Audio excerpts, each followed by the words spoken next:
Well, let's just see. So here we're with Tim Callahan, and where are we at, Tim? We are at Olympic Studio in Asheville, North Carolina. All right. So people who aren't aware of what Olympic Studio is.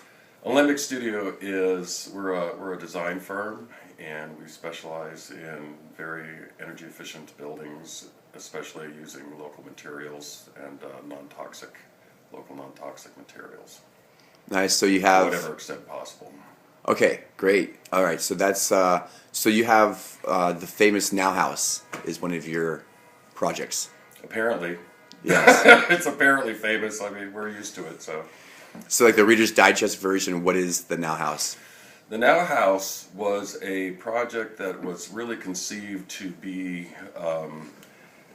When we started that project, the idea was that we were going to build something that was as energy efficient and using as many sustainable local materials as possible, and it evolved over time.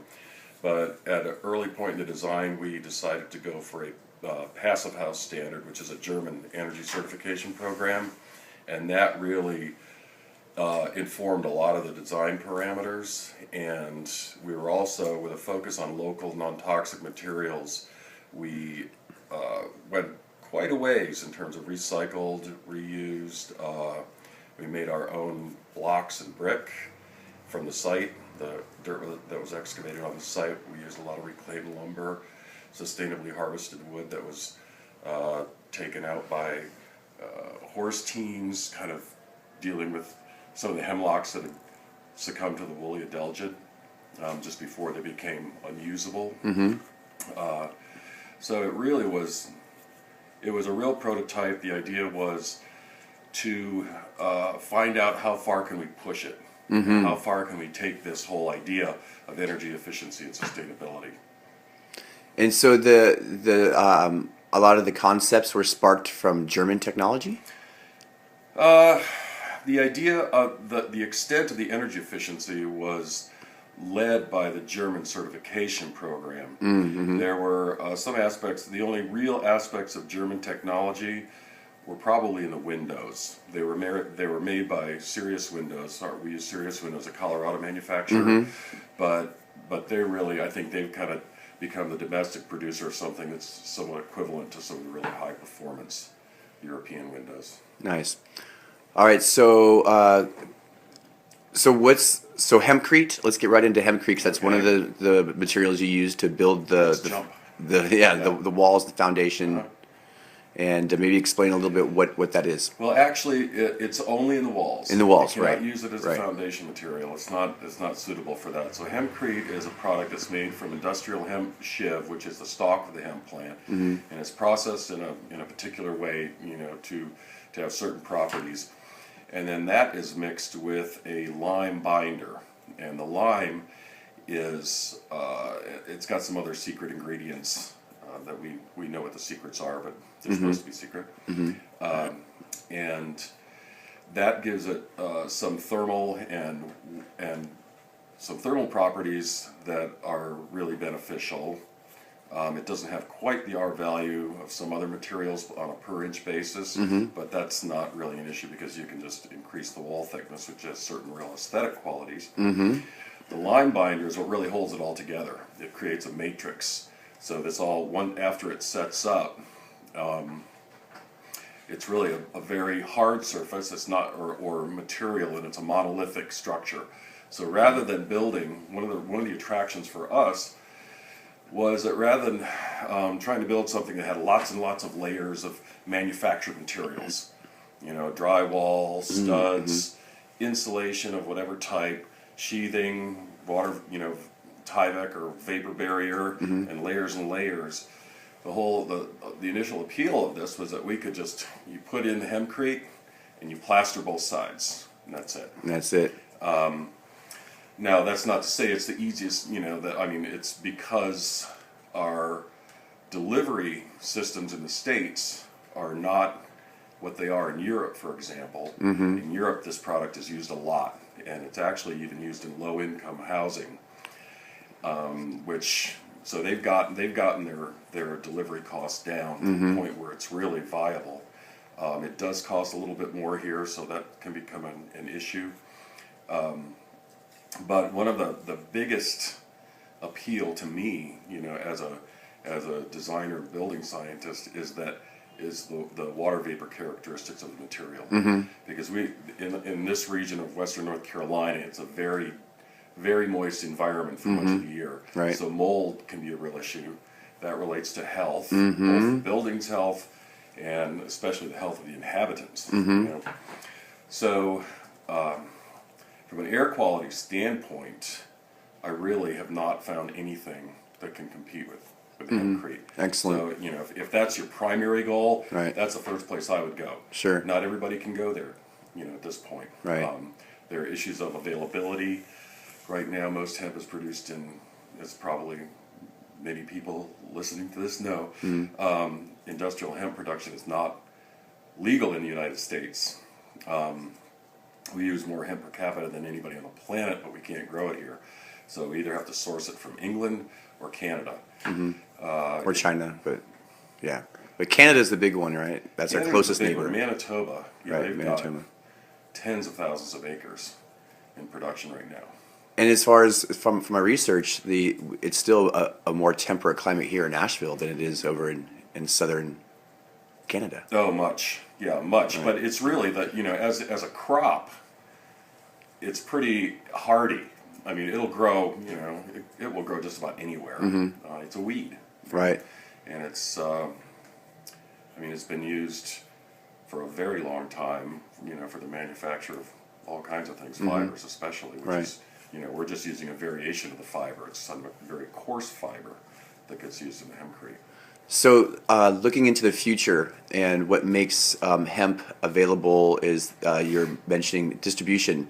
So, what would North Carolina need to put in place in order to support a viable hemp industry in the building sector and textiles? Well, I think legalizing it is number one. Sure, After that, I think there are lots of tobacco farmers, and this has been a conversation we've been having, for years and years, that a lot of the tobacco farmers would actually do better being able to produce hemp. I mean, monetarily, it could really fuel, it could bring a lot of local money into the local economy. It is a lot lower impact in terms of the soil. It doesn't require the kind of pesticide use that tobacco does. There are a lot of benefits to it. There's a high yield per acre. The dollar yield per acre is more than, I shouldn't say that. I don't know that for a fact. Right. But it can be a pretty profitable business, and it is in places where they're allowed to grow it. And so there's a lot of tobacco. What else? There used to be a pretty thriving cotton industry around here too. Cotton, textiles. not in this area so much. Cotton is more of a coastal North Carolina and South Carolina, big cotton, but and still big cotton. Right. But and obviously, cotton is a fiber used for clothing. So is hemp. Hemp is food, fiber, and fuel. Yep. So with pretty low impact, cotton is a very high impact crop as typically grown. It requires a lot of pesticides, in its production. Right. It's a real soil, really depletes the soil as I learned in elementary school. So, Right. So just to sum up, I know we gotta get going. We're gonna go check out the house. So that was one of the challenging things is getting the cost down because of distribution. So that if that's something in our future, and we can grow it domestically, we could be building a lot of low income houses and. I think there is a model for this. So this is not like reinventing the wheel. I mean, this has been used for a very long time. It's got a proven track record in England and France, and where they're actually doing it in more volume. In other words, creating more houses out of the material. They have kind of ramped up their systems to be able to do that a lot more efficiently and cost effectively. So in that case, I mean, we could easily transplant that model here if it were legal. That would help a lot. It doesn't have to be. Right. But because we could keep bringing it from Canada and from England, but that's kind of seems rather silly to me. Right. If we could be growing it out in the county. Yeah. or on our rooftops. I don't know, but it's not. It's kind of a no-brainer to me.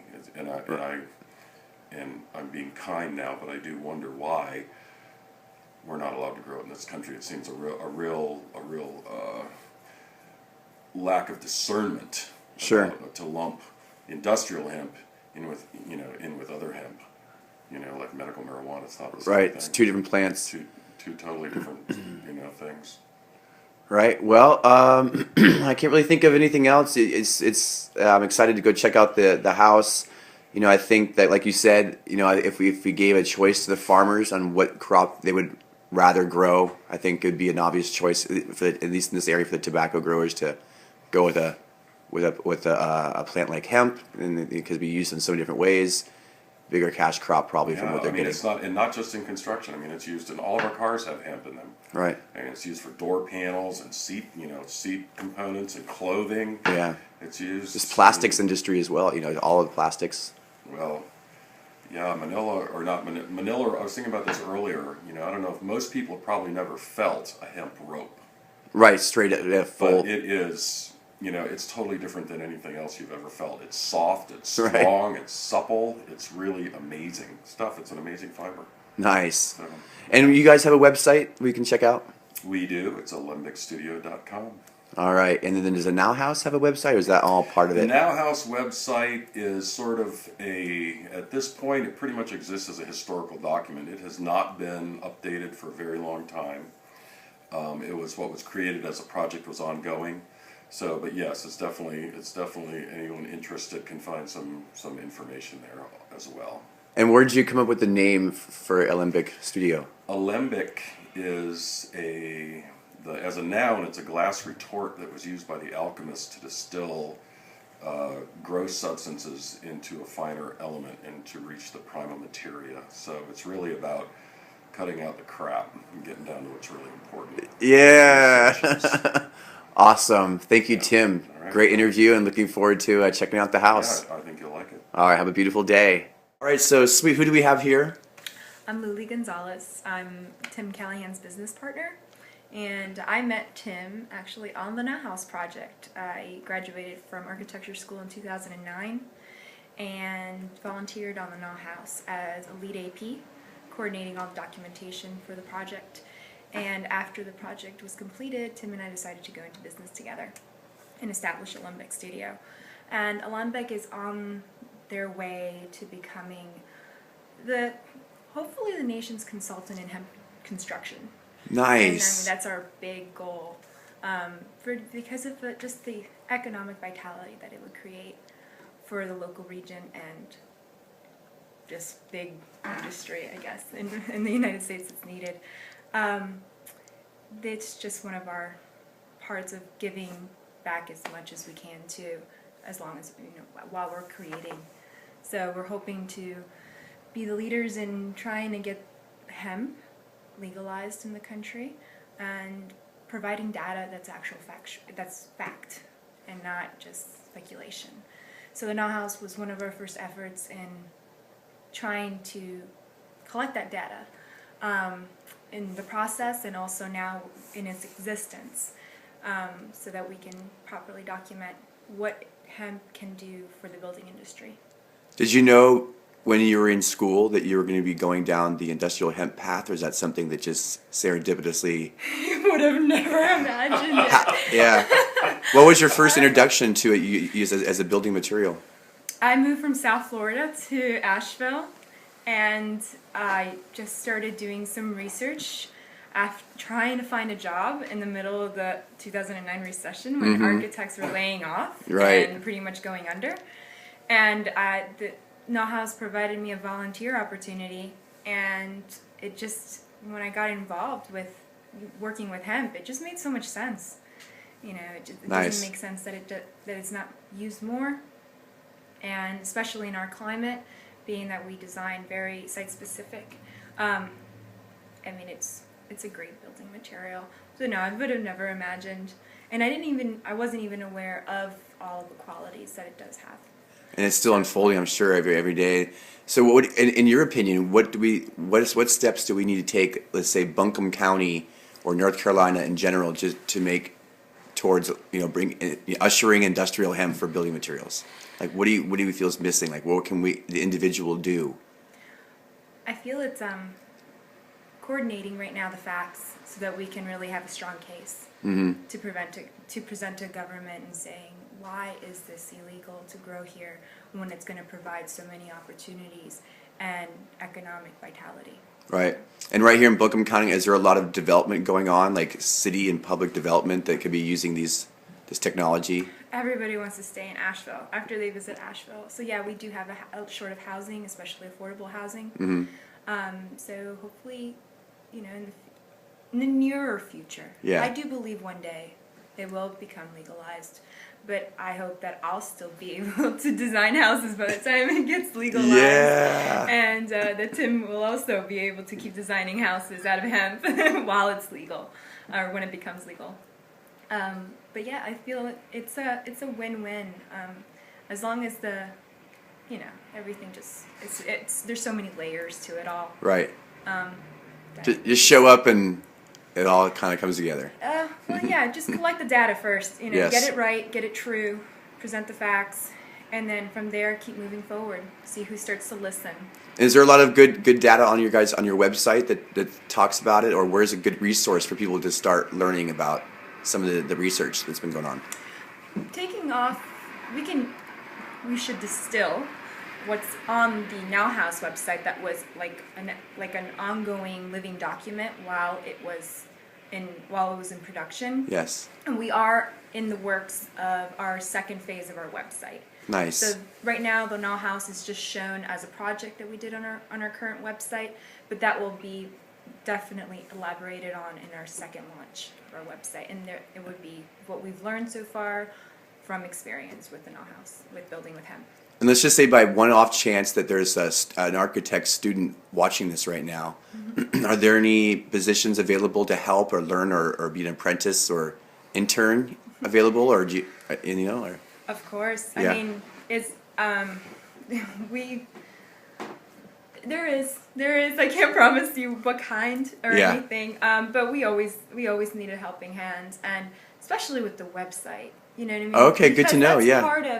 That's part of what's getting out there. Yes. And so it's more like we can use a lot of people that know the technology of communication.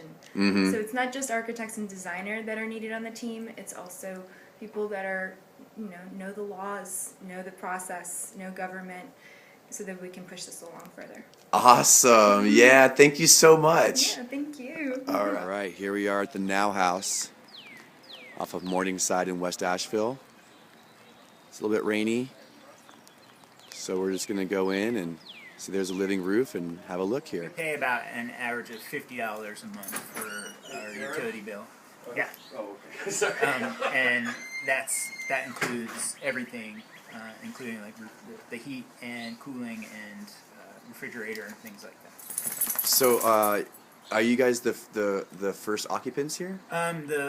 The owners lived here first for 6 months, Jeff and Janine Busher, but we've been here almost 2 years now. Nice. So And my wife Stephanie and I and our dog.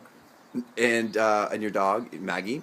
And so what you're saying? So he was saying the whole house is electric. Correct.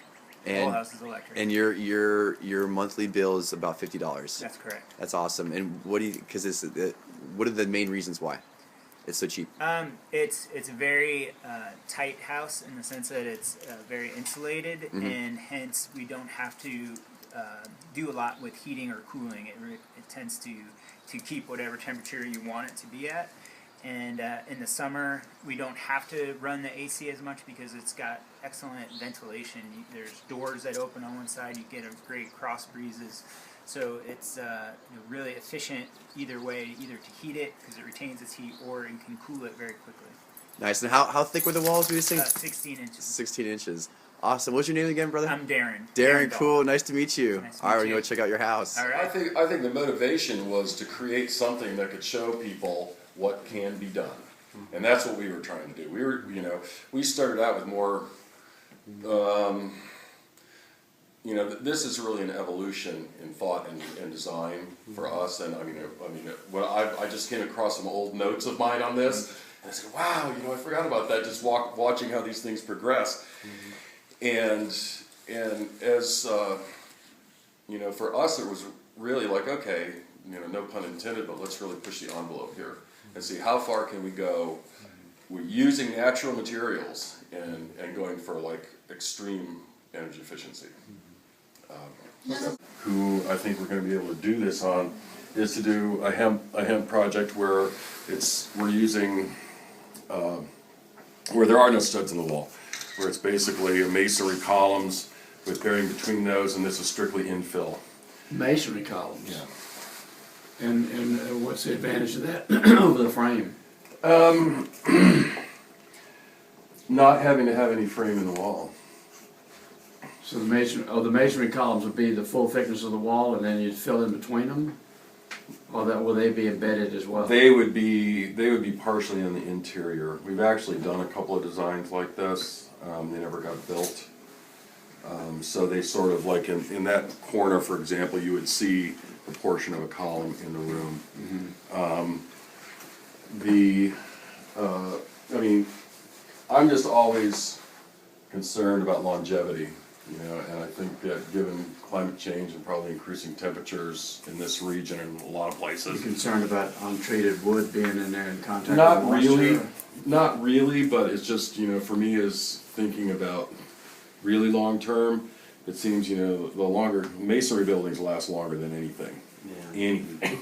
So, the less wood we use, although I have nothing against wood, I love wood. I just think it's, you know, we can use it in other places. It's not really a concern in this because the lime content of this hemp is more than high enough that it's so very alkaline. You know, if anybody's ever, you know, you get concrete on you and let it sit there, what'll happen to your skin? The alkaline content inside the wall is so high that it will not support bacteria, mold, anything else, which is one of the things that makes it really a great, you know, in this climate in particular, makes it great is that, you know, in creating healthy indoor air environment. Why hemp and why not straw? Why? Well, hemp has some interesting qualities in terms of carbon sequestration. Is that right? But, you know, they're both industrial byproducts. Yeah. I mean, you know, straws from wheat straw, and I think that you probably could use a kind of a straw mix. There are certain things about the hemp and the hemp fiber that cause it to bind together in a way that straw will not. Okay. And the other thing is we have the engineering data for the hemp. Is that right? Yeah. From Germany or from? Well, from England. From England. Yeah. Okay. And we've had some issues on a number of projects with, okay, how do we convert that to where it's going to be acceptable to our local, you know, U.S. engineers and code officials. But so far, we've been successful. Nice. But it's, you know, unless somebody wants to take on all that testing here with straw, we've got to be able to go to the building officials and say, this is the performance data, you know, this is proven, it's signed off on, because they're not going to sign off on it unless they have that. Yeah. So it's pretty important. Oh, yeah. I mean, it's like choosing your battles. Exactly. You know, you can only take on so much at one time. You know, we got to a point and said, wow, you know, there's going to be like zero, not immeasurable heat transfer from this surface or outside into the ground below the building. So we said, well, wouldn't that make sense to put in a ground source loop, heat loop? So there's, I think we've got 600 feet of PEX, you know, 3/4 inch PEX tubing under here. And that's what you see right here. So that's also an auxiliary heating and cooling component to this building. It's in the slab? It's in the slab? Or It's under the slab. under the slab? It's in the ground. Yep, it's buried in the ground under the slab. And it's what is it doing? It's acting like a little mini geothermal unit. Oh, okay, so this is what, I got it, so it's a Right. heat exchanger from. Right, like exactly, okay. exactly. But because it's so isolated from everything else, we didn't have to dig a 3 or 6 foot trench out there and tear it up. It's like, well, the ground here is already torn up. Let's just do that. Mhm, and you got probably pretty consistent temperature. Yeah, I mean, there's R40 under the slab, and R40 around the entire perimeter of the foundation and the walls and everything. So there's, as you saw upstairs, there's this is a mini split system. But what's tied into the mini split is tied into, this is also part of the air management control. That's the ERV. So that's bringing in clean, fresh air, taking the heat out of it, of the stale air that goes out of the house, puts it into that air coming in, and then just sort of moves it all around the house. This runs 24 hours a day, more or less. So it's constantly using about 40 watts. But what that saves in having to ramp up the whole rest of the system is really significant. The mini split compressor ties into this water storage unit. So in the summertime, when it's taking heat out of the house, it's dumping it in here. So all the excess heat that comes out of the heating system goes into this for water. There is no radiant heat, tubing in the floor or anything. But we're also not just taking heat out of the house and blowing it outside. We're taking it and storing it, so that we don't have to use more power to heat the water. It's not like a Rube Goldberg type thing. I mean, is that a pretty conventional technology? It seems a little. Actually, it's conventional. No, it's definitely not conventional. But you can buy water heaters that run on that principle. Just the water heater itself runs on that principle. This is something that when we started doing this and we started looking for manufacturers and talking to manufacturers, they were sort of like, wow, that's a good idea, or yeah, we're working on that. Let us work with you to make it happen. So we partnered with a number of suppliers and manufacturers, even Sirius Windows, to kind of like say, we said, this is what we need. We're going for this, and they're like, okay, well, let's do that. We're willing to go. We're willing to. The house I built for myself back in 1982 in Louisiana had a water source heat pump, and we used the waste heat in the cooling cycle. Right. To exchange the heat into the Right. water system. So it's fairly routine. Well, now in the ground source pumps, I mean, yeah, they just call it a dual use.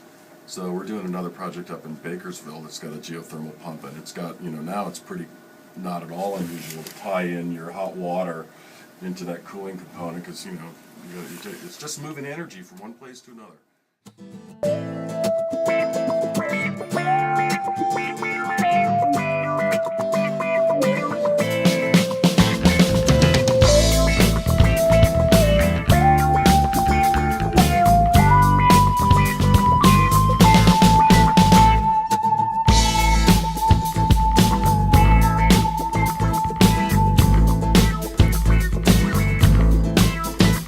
I want to tell you all a little bit about a plant I know that can save the world. It grows long and tall and has flowers that can make your mind swirl. It's a funky plant with a fiber that is resistant to rain and mold. It's the strongest plant fiber known to man, the best rope you'll ever hold. Well, the pioneers covered up their wagon trains with a canvas made of hemp. And Washington and Jefferson grew it on their farms and said to make the most of it. The first stars and stripes were sewn on hemp, the first Constitution too. It's used around the world for food, fiber, oil, medicine, and fuel. And if we press the seeds, we won't have no need for any other oil. We can make paints and inks, or run our car, we'll go back next season. It'll fix the soil, the most nutritious seed we can put in our mouth with omega-6 and 3. We can feed the world with the tree of life and live sustainably. But if we cut down all the trees, we won't have nowhere to breathe. We'll grow fields of hemp instead. We can make our paper, build a house from it. It's the God's plant growing wild and free, living the way that we ought to be. Gonna leave my children a better world than my ancestors left me. Whoa, whoa. La la la la la la la la la la.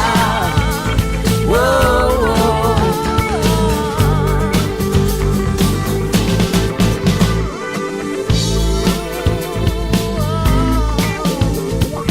Marijuana plant, they often call it dope, can also be made into oil or rope. Some people say you smoke it and you feel fantastic, but from hemp you can make an alternative to plastic. Made from plants, not petroleum, you see, so it won't still be around in 4003. It can biodegrade, which means there'll be less pollution. Just another reason for a hemp revolution.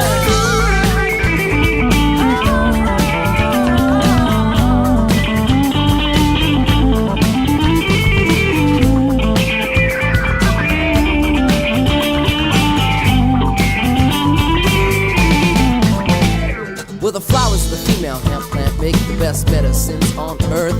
Helps cancer and AIDS patients eat their food. Helps those with depression overcome the blues. Glaucoma, epilepsy, nausea, insomnia, stress, neurosis, psychosis, pain, PMS. All the studies have been done and all the doctors agree, but they can't make money off this plant, you see, because it's free. It grows from a seed, wild and free like we ought to be. You know the